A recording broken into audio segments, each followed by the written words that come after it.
ప్రాణేశ్వరి, ప్రాణమును వశపరుచుకున్నావు, అందుకే ప్రాణేశ్వరి. నా ప్రాణాన్ని గెలిచావు.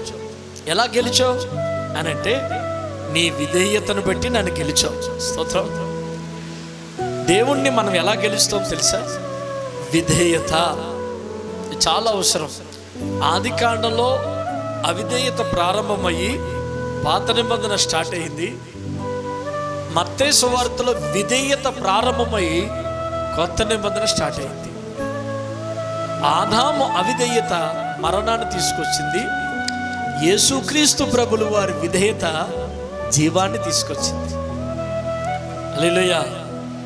అవిధేయత మరణాన్ని ఇస్తుంది, విధేయత జీవాన్ని ఇస్తుంది. ఎప్పుడైనా చూడండి, లోబడివాడు ఎప్పుడు గొప్పవాడవుతాడు. తిరుగుబాటు చేయవాడు ఎప్పుడు కూడా శాపాన్ని, ప్రమాదాన్ని